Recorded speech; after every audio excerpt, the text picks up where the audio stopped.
Okay, here is the study guide for the 1 and 2 step quiz.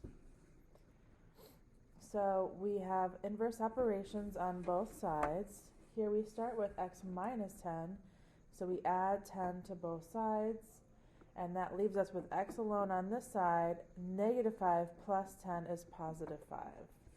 Then we would do the check. Is 5 minus 10 equal to negative 5? We keep change opposite. So we have 5 plus negative 10. That's negative 5 equals negative 5. Check.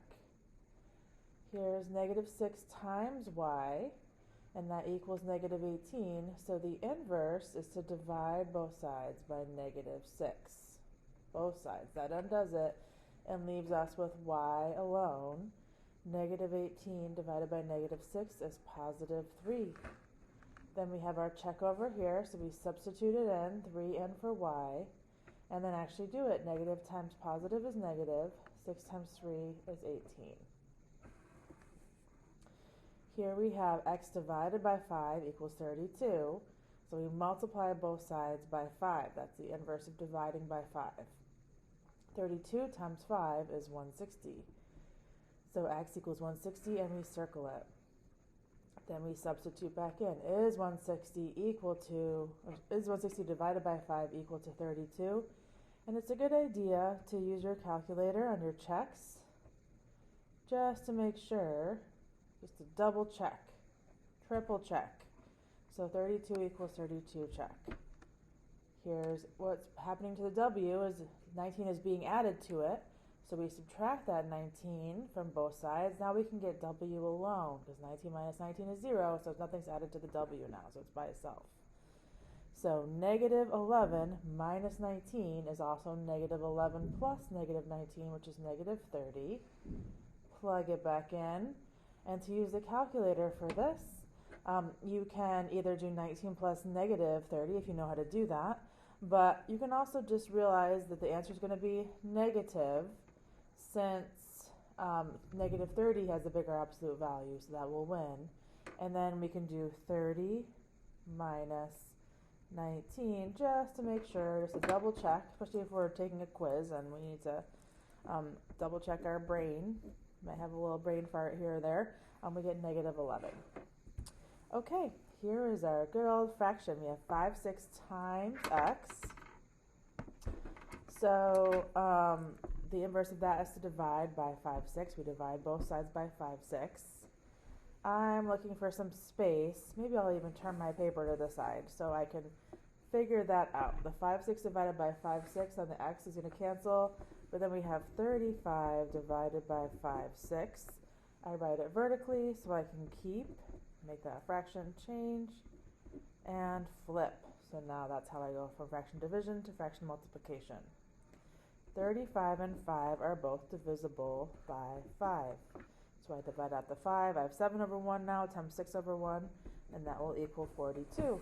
So my answer over here is 42. Let's check it. Is 5 6 of or times 42 equal to negative 35? And now I'm realizing as I do this check, I didn't notice the negative, so my answer should be negative. Because when I multiplied here, I just did positive. So negative 35 divided by 5 6 is negative 42. All right, my check has already helped. So here I can just put this over 1. I left myself some space because I knew I was going to be doing that. And now I have 6 and 42 are both divisible by 6. So 5 times 7, and here a negative again, I need to put that in my check as well. So 5 times negative 7 is negative 35. That equals negative 35. Check. Okay, on to 2-step. So we're going to SMEG. First, we should add or subtract if there's any number just hanging out by itself. That gives us 5x alone, and that will equal negative 51 plus 11, which is negative 40. Divide by 5, divide by 5, x equals negative 40 divided by 5, that's negative 8. Circle is 5 times negative 8 minus 11 equal to negative 51. 5 times negative 8 is negative 40, minus 11. Does that equal negative 51? I'm going to keep change opposite. I have negative 40 plus negative 11. Same signs add. Same signs keep the sign. It checks out. Okay, I'm going to do this one a little quicker. Minus 1 minus 1, 4x equals 8. Divide by 4, divide by 4, x equals 2. Circle. Is 4 times 2 plus 1 equal to 9. Now I do my gems to check. So multiplication and then addition, and it checks out. Okay, minus 3 minus 3. I still have negative x, and now that will equal 3. So remember, we have an invisible coefficient of x, and that's negative 1. That means I can divide both sides by negative 1. 3 divided by negative 1 will be negative 3. Is negative 3 plus 3 equal to 6? So it's the opposite of negative 3, which is positive 3. Does that equal 6? 6 equals 6, check. Okay, Jack has 13 baseball cards. His grandma gives him C more cards. So we add C. He now has 26. And I'll let you solve and check. Remember to label your answer. Jill is 3 times her daughter's age. So 3 years and 3 times her daughter's years. If Jill is 39, so 3 times her daughter's age and 39. There's the equation. And then, so you're going to solve and check that. Remember your labels.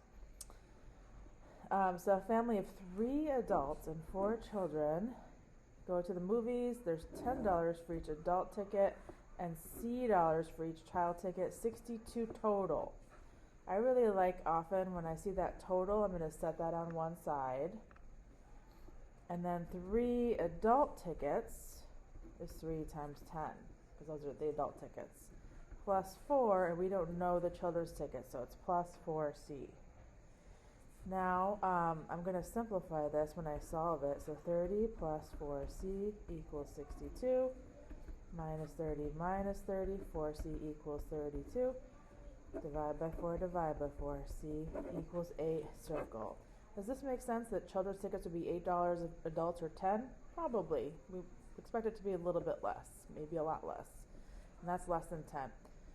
So then let's go check it back in the original. 3 times 10, so that was the adult tickets, and check it with the problem too.